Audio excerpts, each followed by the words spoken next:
안녕하세요. 대전 강남한의원 오소영 원장입니다. 오늘은 머리에서 소리가 나는 병인 뇌명증에 대해서 말씀드리겠습니다. 뇌명증은 머리에서 소리가 나는 병인데요. 그 소리는 굉장히 다양합니다. 삐 하는 전기음, 고주파 소리 같은 것을 들으시는 분도 계시고요. 또 쿵쿵 쿵쿵 심장 뛰는 소리가 머릿속에서 들리는 경우도 있고요. 졸졸졸졸 시냇물 흐르는 소리 같은 것을 듣는 분도 계십니다. 여러 가지 소리가 날 수 있지만 가장 환자분들이 많이 호소하시는 증상은 약간의 박동이 있는 그런 소리인데요. 북을 쿵쿵쿵쿵 친다든지 또 내 심장 소리가 머리에서 들린다든지 이렇게 박동이 있는 소리를 머리에서 들으시는 경우가 많습니다. 자, 소리가 난다는 그런 증상만 보면 이명증하고 굉장히 비슷하게 느껴지시는데요. 자, 귀에서 소리가 나는 병을 이명증이라고 하는데요. 한의학에서는 이 이명증의 원인을 크게 두 가지로 나눕니다. 한 가지는 신허증이라고 해서 신장의 기운이 약화되는 그런 원인으로 인해서 생기는 이명증과 또 하나는 간화이명이라고 해서 간에 화가 생기고 간에 열이 생겨서 그것 때문에 귀에서 소리가 나는 병, 이렇게 두 가지를 가장 큰 원인으로 잡고 있는데요. 이 뇌명증도 머리에서 소리가 난다라고 표현을 하시기 때문에 이 이명증과 유사하게 매치를 시켜서 치료를 하는 경우가 있습니다. 그런데 뇌명증을 진찰하다 보면은 이 뇌명증의 원인과 좀 더 밀접한 관계가 있는 것은 이명증이 아니라 심장이 두근거리는 심계, 정충 증상하고 좀 더 유사하다는 것을 알 수 있었습니다. 특히 머리에서 심장 박동 소리를 듣는 경우, 또 박동성 소리를 듣는 경우가 특히 그런 경우가 많습니다. 심장이 안 좋으시고 그것과 연관돼 가지고 혈관까지 안 좋으실 때 유사성이 되게 높고요. 또 제가 오늘 뇌명증 사진을, 여러 가지 사진이 있지만 좀 대표적으로 그 특징을 함축적으로 보여주고 있는 사진을 골랐는데, 이 사진을 고르고 보니까 체하면 머리가 아픈 증상으로 골라드린 사진과 비교해 보시면은 다른 환자분의 사진에도 불구하고 굉장히 그 유사성을 많이 볼 수가 있었거든요. 그러니까 결국에는 소화가 안 되면 머리가 아프다는 증상과 또 어지럽다는 증상 같은 것도 있죠. 그리고 머리에서 소리가 난다는 이런 증상들이 다 각각 따로 노는 것이 아니라 결국에는 머릿속에 혈액순환이 잘 되지 않아서 생기는 2차적인 증상으로서 그 원인을 같이 한다고 볼 수가 있습니다. 자, 그럼 오늘 사례를 한번 설명해 드릴게요. 물론 굉장히 다양한 혀가 나타날 수 있지만 그래도 그 대표적인 특징들을 함축적으로 보여드리고 있는 사진을 골라봤습니다. 자, 우리가 혀를 볼 때는 가운데를 쫙 나눠서 좌우가 대칭이어야지 좋아요. 그런데 이것이 한쪽이 더 커졌거나 한쪽이 찌그러졌거나 아니면 옆으로 틀어졌거나 하면은 경추, 목의 균형이 안 맞는다든지 이런 좌우의 균형이 안 맞을 가능성이 높은데요. 결국에는 어떤 식으로든 이 머리의 왼쪽, 오른쪽에 순환이 달라질 수가 있어요. 그래서 환자분들을 보면 머리가 아프든 소리가 나든 오른쪽으로만 그런다는 분도 계시고 또 왼쪽으로만 그런다는 분도 계시고 좌우 이렇게 방향이 틀린 경우가 있는데요. 그래서 혀를 볼 때도 좌우가 대칭이어야 좋습니다. 그런데 이렇게 좌우가 좀 차이가 나는 경우라면 당연히 좌우의 균형이 안 맞는 것이 아닌가 하고 의심해 볼 수 있겠죠. 그리고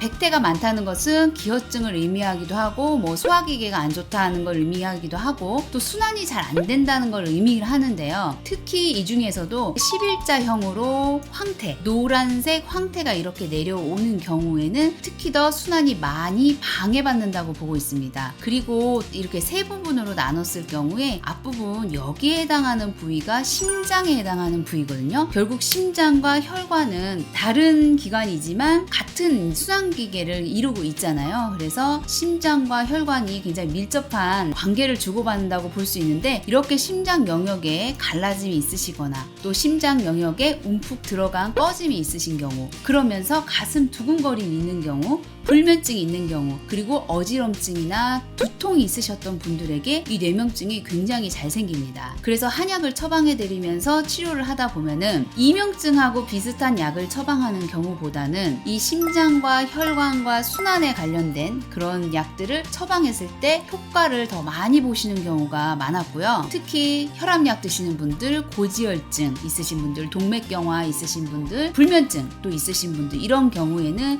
심장을 안 안정화시키고 혈관을 깨끗하게 하고 또 잠을 잘 주무시게 해드리면은 뇌명증이 좋아지는 경우가 굉장히 많았습니다. 또 간혹 이명증인지 뇌명증인지 잘 모르겠다는 분들이 계세요. 구별이 잘 안 된다. 그런 분들은 사실상 이명증일 가능성이 굉장히 높고요. 뇌명증 환자분들은 분명히 귀가 아니라 머리에서 난다는 것을 정확하게 인식하시는 경우가 많습니다. 그래서 내가 이명증인지 뇌명증인지 헷갈린다면 이명증일 가능성이 높고, 확실히 머리에서 소리가 난다, 귀가 아니라 머리에서 소리가 난다 라고 딱 느낌이 오실 때는 뇌명증일 가능성이 높습니다. 자, 오늘은 뇌명증에 대해서 좀 말씀을 드렸는데요. 더 궁금하신 점은 카카오톡 상담 이용하실 수도 있고, 또 네이버에 저희 대전 강남한의원 블로그도 있으니까요, 참고해 보시면 좋겠습니다. 이상 대전 강남한의원 우소영 원장이었습니다. 감사합니다.